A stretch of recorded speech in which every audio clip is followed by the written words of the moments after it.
Channel movie. Let's watch a Disney Channel movie. We're gonna watch a Disney Channel movie. Let's watch a Disney Channel movie. Let's watch a Disney Channel movie. Hey everybody, we're back. For episode 3 of what we are calling DCOMANIA. And tonight we bring you The third Disney Channel original movie. and an utter just time capsule to the iconic era of time that is the late 90s California. Yes, and it is the one, the only Brink. Now, I felt like being a little extra Yeah, 90s. he's extra 90s today with his hat turned To this- almost sideways, but just a little more to Just- make it that much extra. And then obviously the sunglasses. Yeah, because it is got to be radical. You gotta be radical, dude.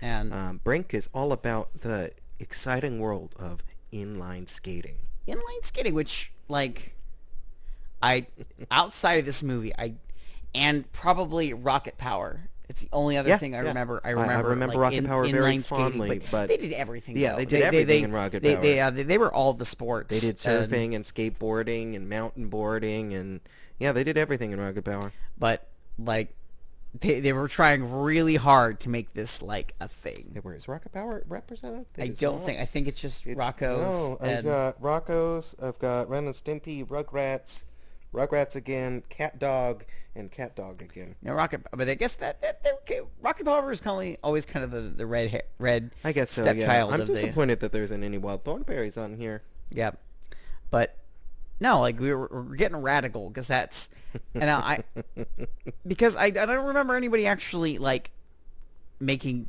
because skateboarding was the thing. I mean, you had Tony Hawk, you had X Games. Well, I even mentioned that, and I was like, everything you could do here could be done on a skateboard. Which you retorted that it was. It's like that skateboarding was harder than inline skating. Yes, but much. And there's as a child of the late '90s, we were conditioned to believe that skateboarding was cooler. because I mean, skateboarding has. We didn't have a collectible series of inline skates. We had tech decks. Tech decks. We didn't have tech skates. I'm sure you didn't have like little. I'm assuming they would have like little like finger skates. I guess. But the problem is your fingers aren't even. Right. So it's fine with a tech deck because you're right. You're flat like your that. hands. But I can imagine there'd be inline skate. But no, but there wasn't like, because everybody was like Tony Hawk, like Pro Skater, X Games, but like the extremely goofy movie. I mean, but there's skateboarding in various. There is, yeah. It's like in the first one, definitely the thing. Yeah, but no, like this tried really hard to make fetch happen, and it didn't quite take off. Once again, we watched this movie on Disney Plus. It is available on Disney Plus, so that's where we watched it. We will watch all of these movies where we can, when we can. We will use other methods such as YouTube if they're not available on Disney Plus. But a lot of you can buy them on YouTube. You can rent them. But I think we're mostly in the clear now. We've at least got a good long cycle of stuff. We got a good ahead of us Plus. that's on Disney Plus. But And it makes sense to me that it like Under Wraps isn't, just given the history of Under Wraps and its production. But yeah, so we watched it on Disney Plus. I guess first off, this movie has a very, very cast that doesn't show up anywhere. They're it doesn't have the star power that you Lucky Dog had. did. Yeah. And that'll be basically the common thing. Like, but you'll have people that show up multiple times, like in. For example, in this one, the little sister is the same girl who plays the little sister in Smart House. Yeah, and so you'll start to see an ecosystem of and then background actors. The boring science teacher in this movie is the dad in Even Stevens, so he's now 2 for 3 in appearing in Disney Channel original movies. Yeah, he's two like, because he was in the opening sequence of He's batting 600, folks. Yeah, and then I had to explain that Eric Von Dent was kind of a deal. Like, it was because he was in The Princess Diaries, and like he's the voice of Sid in Toy Story, which is weird, but it is. What was the other thing he's in? I had it pulled up. But no, he just kind of, he was a mini deal, like at the time. Yeah, he kind of trailed off. Yeah, but because like, the '90s ended, and there's I do no remember home for though, Eric because Von they would Dent do outside of the '90s. because Disney Channel like commercials were kind of like, because they only did commercials for Disney products, which is kind of smart because they weren't trying to sell things to kids. He's other than Flint Disney. in Tarzan. And I think it's one of the monkeys. He is one of the leads in Dinotopia.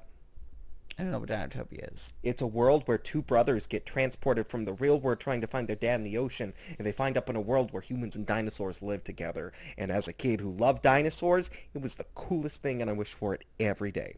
It was a made-for-TV miniseries. Miniseries, okay. But, ever done kind of thing. But he trailed off. But, like, this movie is just, as we said, is just a time capsule for 90s. It's very quintessential 90s. And has I believe all the the tropes. greatest star in the entire film is Sir Walter Emmanuel Jones. Sir Walter Emmanuel Jones. If he could be knighted, If he could be knighted, he should have been. He would deserve it. But And for those who don't know, both of us are huge fans of Power Rangers, and Walter Emmanuel Jones plays Zach Taylor, the first black Mighty Morphin Ranger. he was the Black Ranger. He was the He was Black also Ranger. the first Black Power Ranger. Also true. But no, like him and his style of hip hop aikido, Yep. were Hip-hop very aikido. prominent in the first 3 seasons of Mighty Morphin. He's also the Black Omega Ranger in comic book continuity. Oh yeah, Yeah. So There we go. basically, the World Peace Conference was just a front, and Jason, Trini, and Zach actually became basically testing the prototype Zeo crystals. okay, yep. But so it's neat like that, and so he's who we recognize the most. Cause, Yeah, I mean he's barely in the movie. 'Cause Yeah, he gets hurt right off the bat, Right and off the then bat. at the end he shows up as a good guy because one of the common threads is that the main character is a very compassionate and kind person, and the rest of the world just kind of really dunks on him for being a good guy, being a good guy. Because I mean, throughout the movie, because I mean, we start out like it's like. We get that He's that running licensed late, music, and, yeah, and we got that one ska track that they licensed for the movie. I believe it's from the band called Suicide Machines, and I definitely know. Right, I right. recognize. I heard it before. No, there were actually like a song I recognized in there. So going back to like licensed music, it Yeah, wasn't just all stock stuff. There was some actual Yep, and music they in here. pulled. But no, he's got to go meet the gang. Gotta go meet the gang at the beach. at, and they at, gotta, well, they're at the bus stop, and they're gonna go to the pier at the beach to do skating. because that's the sensible thing. You take the bus to the beach. But he shows up late, so they miss the bus, so they have to skate. And it seems like they get there in a reasonable amount of time. I don't know why they took the bus. Yep. Uh, But then anything like that. oh, 'Cause- and that's where we get it. It happens like 3 times in the movie. We get this in movie trope where they're like, he's late, something must have happened to him, and then they do like weird things like must have been abducted aliens. Like, stop talking about it happened to my cousin. It's serious. Yeah, by weird like dumb guy. 'Cause Mhm. every crew had to have a weird dumb guy. Yeah, you gotta have a dumb guy. You gotta have a tom girl. You kind of have to have a nerdy guy who's not quite Well, good at it. no, the guy who's not quite the leader. 'Cause Yeah, he- not quite the leader, the Blue 'cause- Ranger. Yeah, he's like he's there because he's good enough at his job, but he's not. But he's not He has as no good. leadership No. qualities whatsoever. No, he's like not he's quite as good. yeah. So And so we go to the pier, and that's where we establish our main point of the movie. Is we have them. They're soul skaters. They skate because they skate like for skating. the They joy of feel the joy skating. of skating. But then their rivals are the nefarious Team X-Blades. X-Blades. And they are paid to do it. They've got sponsors. They've got their own place, which I can only assume was formerly the Rec Center, but has now been converted to this just... They have a photo shoot in Inline Magazine, Inline the Magazine. premier inline skating magazine from 1998. That it's got to be a big deal. Like these are Available the at pros. Rite Aid, wherever CDs are sold. wherever Inline Magazine is sold. No, like these, like they are like the because you can imagine because you're this all takes place like in California, Right, Like so, this is right. like the nexus of where Where this skate stuff is culture happening, and yeah. all that. So if you're like big in California, you're like that. You're there. You're a part of it. Yeah. You're if you can make it in California, you can make Yeah. it anywhere. And they are 2 weeks out from the big. They call it an invitational, but it seems like you just show up. It seems like an open. Both no, of us the having championship because there's there's the Invitational before that, but which kind of just seems like an exhibition. Yeah. Like, it just kind of seems like these, because they're like, you do well, it before whoever, you go to the championship. yeah, it's like whoever wins the Invitational goes on to win a Right. championship. And having both of us pin in various different, like, speaking and debating competitions with little card games, Invitationals mean, like, you had to earn the spot there. Yeah. And it does not look like they earned it. They just showed up. Yeah, and then you just have the big championship. Yep, because you got the big final, but then we have the leader of the bad guys, Val, who is something else. He is a tool. He is a straight up douchebag. He tries to murder someone in the movie. And basically. the best part is his face, because it's just always... It always looks like it got pulled. Like, you never remember you had the vacuum cleaner as a kid? Yeah. It looks like it just, like, you put the hose of the vacuum cleaner in your mouth. You can't make fun of me, Brink. And that's why the movie's called Brink, is because the main character's name is yes. Andy Brinker. He just is He goes by Brink. Yep, he goes by Brink. But no, then, like, they have some kind of scheme to get them out of the, because, like, basically whoever shows up to the pit first gets it. Yes. Like, they get the pit for an indeterminate amount of time. Like, you have to think there's got to be, because we see, like, later on, we see there are multiple skating teams, and you have to think that at least some of them are going to want to use that pit at some point. And like, only the Soul Skaters and X-Blades get it. Yeah, because, like, if you got to be you got to be there ass crack of dawn to get that pit. Or you don't get to practice. Or you're doomed. Even though the X-Blades have their own nice practice facility. Yeah. They have to... They're basically only there for a photo shoot. I can only think they're just there to prevent another team from using it, really. They're just being jerks about it. Because it's like, we have to look relatable to the masses, where the masses would skate. Well, we have this, like, nice... indoor, I guess probably so, yeah. air We've got to conditions. look like, they're achievable, they're attainable. We can You be too them could one join day. X-Blades one day. And that's basically the crux of the movie, is the family's on financial trouble. The dad hurt his back. He's not been at work for a while. The car's breaking down. They're a downtrodden family. Downtrodden. The mom's a realtor. She hasn't sold anything recently, and the dad's really, really concerned about finances. To make matters worse, the rivalry on skating is also a school rivalry, and on the first day of the school year, they have an illegal race through the school. Yeah, like, I want to know, like... How was there not a faculty to shut that down before it happened? How was there not a snitch before that? Were there no snitches in 1998? No, you have to think they've done this before, because they had Obviously. a very, very concise, laid out course. Right. Because, like, they knew exactly where to take turns. Right, yep. Because, like, it's kind of like the Tokyo drifting in the garages. They were doing a relay race. Everybody seemed to know what they were doing, where they were going, and there was no, the like, entire weird school turns. was about it. Like, this school's pastime. They don't have a football team. They just have inline skating. Yeah.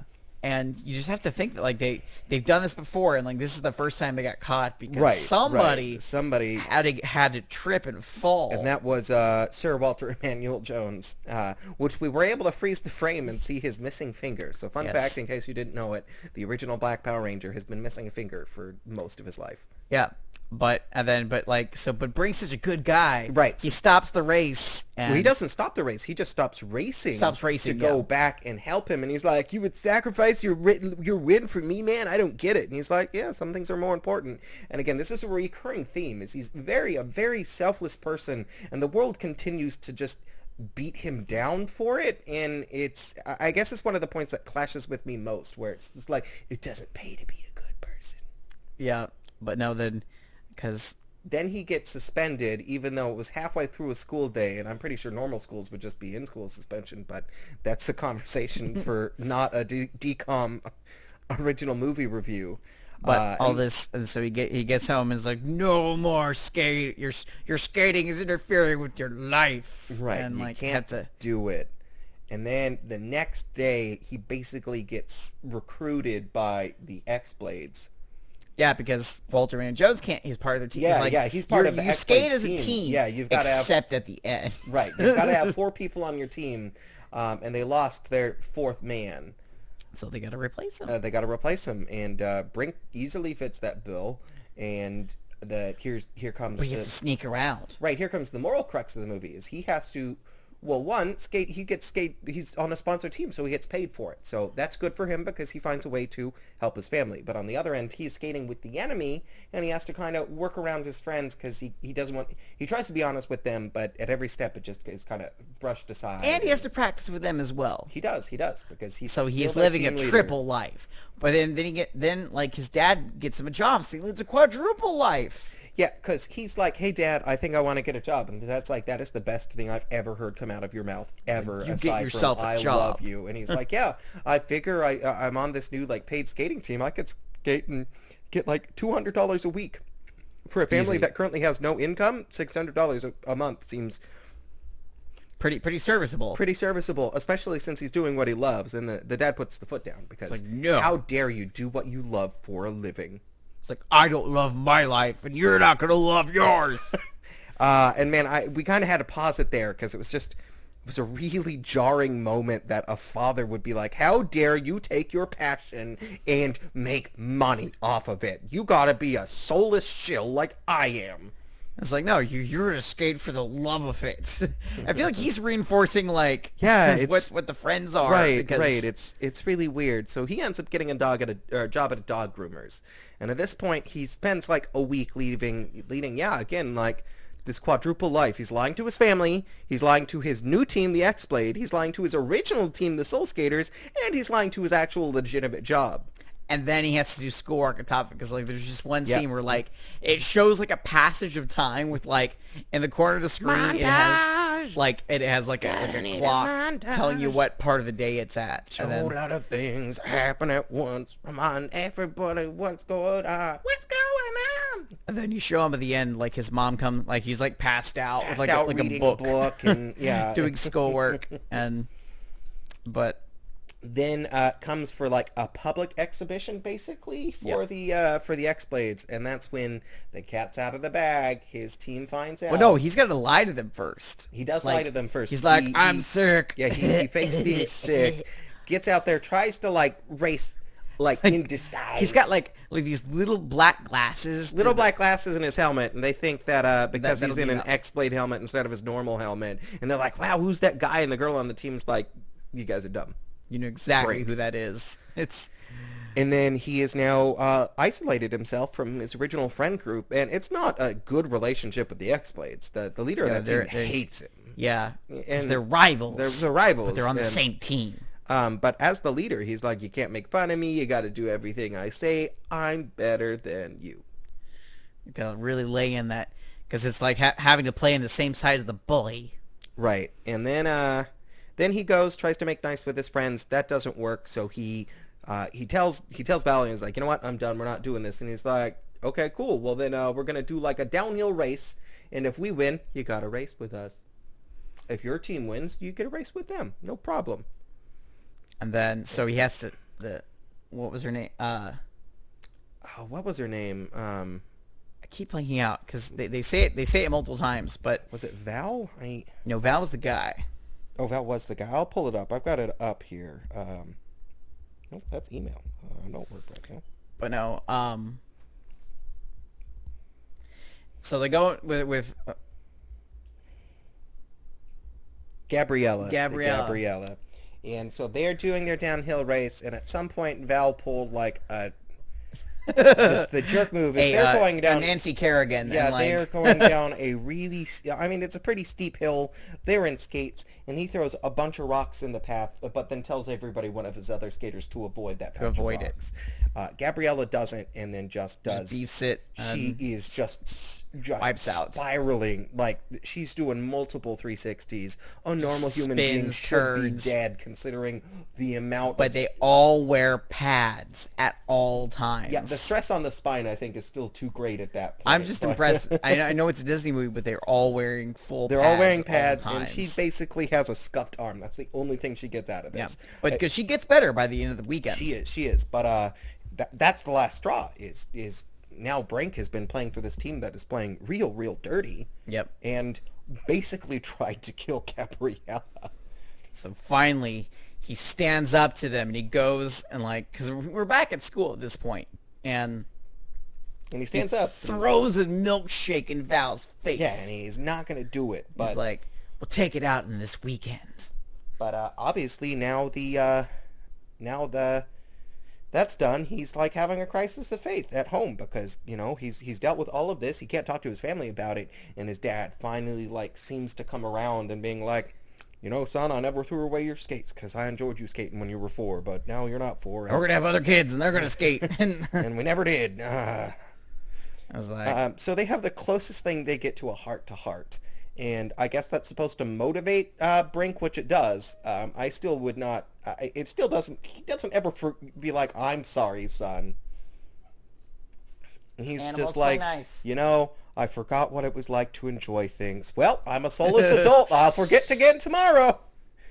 And but then we get to the big race. Well, then finally he has to go to his friends and say, hey, forgive me. And he buys them new gear. And they're like, how did you get a sponsor? And he's like, well, it's more like me. And he gets them all stuff from the like dog groomer he works at. Yeah. It's like Pup and Suds. Team Pup and Suds. That's what they are. The 90th team name of all time. And then they get there, and the competition happens. And again, there's the X-Blades, there's the Soul Skaters, and then there's like 4 other teams we bunch of never other saw teams before that essentially, like, it comes down, like, you know, it seems like there's qualifying. It comes down, the X-Blades have qualified for sure, and it's the Soul Skaters, and then I think they were wearing purple, some other team. Yep. And that comes down to not quite the leader has to... It's like, they're like, well, we didn't make it, and then you just see one of the other team just kind of fall flat on his face. He just falls straight off, and like the even then, we have to have not quite the leader has to put up a great spot to cover up the difference between them and the other team, I guess, because even after falling off, they're doing well. The 560 McTwist, and like he does land the trick that he's been trying to do the entire movie, and finally gets there. Failed at, and he does it, and like he pulls out a Dr. Pepper out of his pocket, and it's like, serves up, dude. None of that happens. But basically, it's that he does this ridiculous thing that he's been trying hard to do and failing at the entire movie. So he finally nails it. Succeeds it. And then we go to the finals, and at that point, you're no longer a team. Yeah, because we were thinking about this while it was happening, because we do see the relay race earlier in the movie, but then it comes down just to a one-on-one race, which is weird. It is weird that's you where think we go as such a team-focused like event, they would and they demand it too. They're like, oh, 3 people can't do it. You got to have 4, and then you get to the finals, and I'm like, cool, you're by yourself now. Just one. But no, like, and it's a downhill race on this the most dangerous course. Most dangerous course of all They make a big deal about that, like it's the most dangerous course in California. And the final one, it's a relay race, right? No, it's just the team leader. It's Val versus Brink. Val versus it's Alpha versus Omega.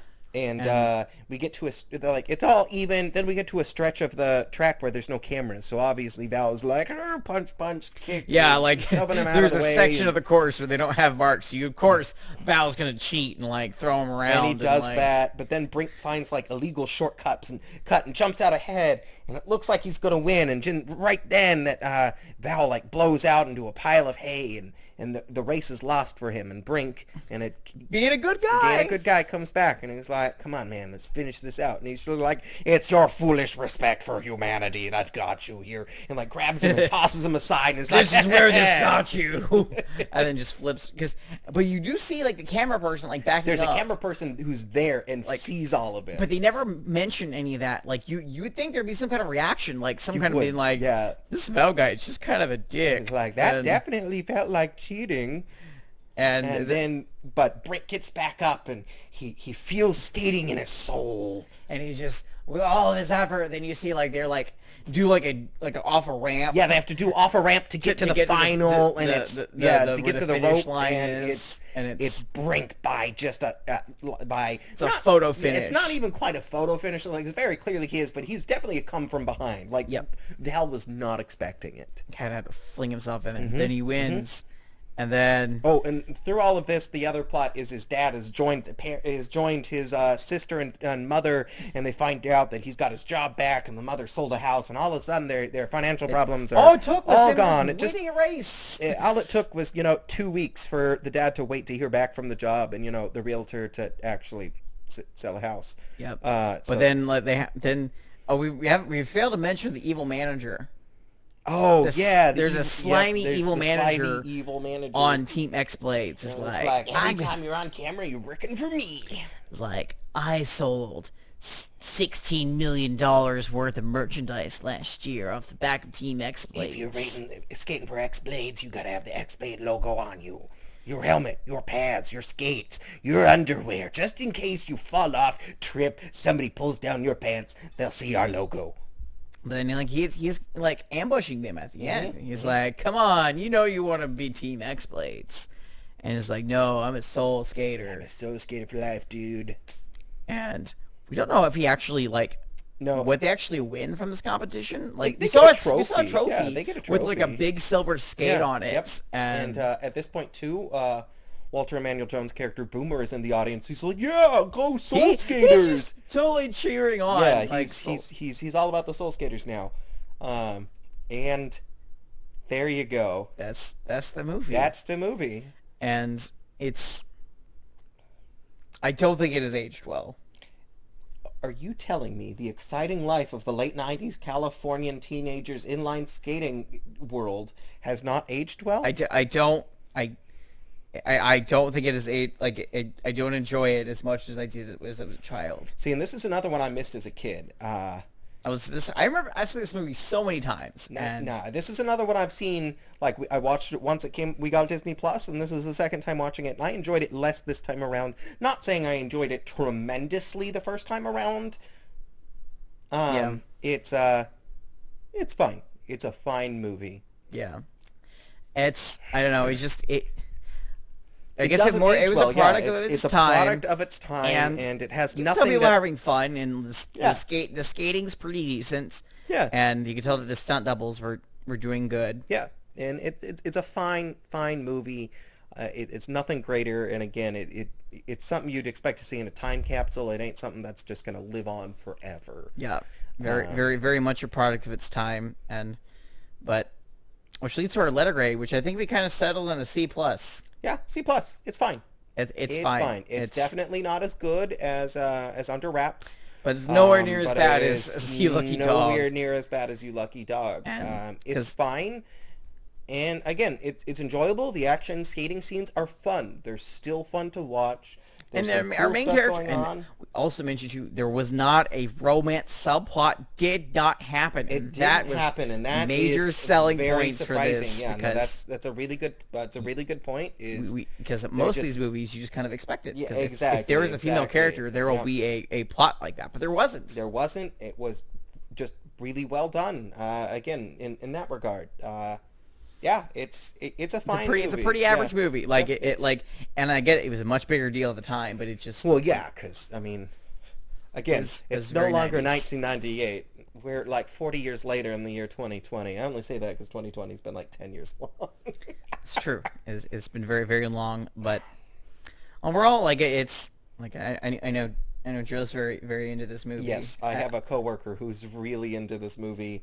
And he told me today, and he's just like he'd settle for a B- as an acceptable grade. Anything lower than that is too low. And I feel it just kind of cradles at a C+. Yeah, and I again that's a respectable grade. We're definitely gonna have worse films. There's definitely gonna be better films. Yeah. I believe the next one. I believe correct, yes. The next one certainly stood the test of time, but we'll figure it out. We're gonna watch it because we're actually watching these in order. We're watching them in order, and we're watching them within 1 to 2 days of us doing this. We watched Brink yesterday before filming this, and I think that's probably going to be the course unless we get to like both of us having a mutual day off where we can sit down, watch a couple, record a couple at the same time, which is we did with the first two. Mm-hmm. But at least we're on a cool pace because. Oh no! I have to watch a Disney Channel original movie after work. Oh darn! So that's 3 down. 105 to go.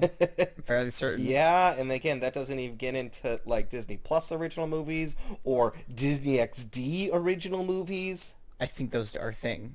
There are. They're Okay. definitely a thing. I I would No, look up a like list about there's that. one on there. Sky Chasers is a Disney XD original movie. Interesting. Mhm. We'll have to dig into that at some point. We too. will, yeah. They had their own little sub genre there for a little bit, not for a while, or not for long, but for a little bit. I don't Yeah. think Disney XD still exists. I don't either. I'd have to look it up, but I don't think it does. I think it's just gone. It's a shame. I enjoyed Disney XD a lot as a kid, but I mean, or not. I say a kid. I was in high school, but like Disney XD, how I reignited my love for Power Rangers because for a while they were like syndicating Power Rangers on there. Oh, 'Cause yeah, it there used were. to be Jetix, Yes, and then it got Jetix. they turned Toon Disney into all. Well, yeah, because Disney XD, like Jetix was like a segment of Disney XD, because it was like a segment with like Right, certain but shows. Jetix was originally the like Saturday morning ABC Oh yeah, it family was roster. block. Yeah. And then they turned that block into Disney XD. They had Power Rangers. Believe it or not, they had the first like 2 seasons of Naruto Shippuden there for a year. Yeah, I believe it. But yeah, so a lot of fond memories of Disney XD. But we're getting a little off topic here at the end of the movie. You'll hear from us very soon when we review the fourth movie. Halloween. It's either Halloweentown or Xenon. I believe it's Xenon first. Well, yeah, Either Xenon way, did- it's did still Halloweentown. either way, it's still a pretty solid film. So, and here we'll we see if get it to holds up. right, and here is we finally get to we're getting to movies that have sequels. There's several Xenons And movies that several Sam Halloweentown. has seen as a child. Sorry guys, I'm gonna be very unbiased about gonna be very biased about Halloweentown. I have a lot of feelings about Damien Reynolds, and they're all positive. Well, there we go. Well, we'll see you guys later. And let us know your feelings on this movie. Make sure you subscribe to Spellbinding Circle Productions, And and then let us know make what sure else to you click the might not want us to see. We've got a couple other things we're toying around with idea wise. we finally have a setup that I think that Yeah, we works got a for nice us. setup, So, but I think we have other creative things for different like series that we would want to do, and let us know what you think we should do. all right. And Have a good day. yeah, have a good night.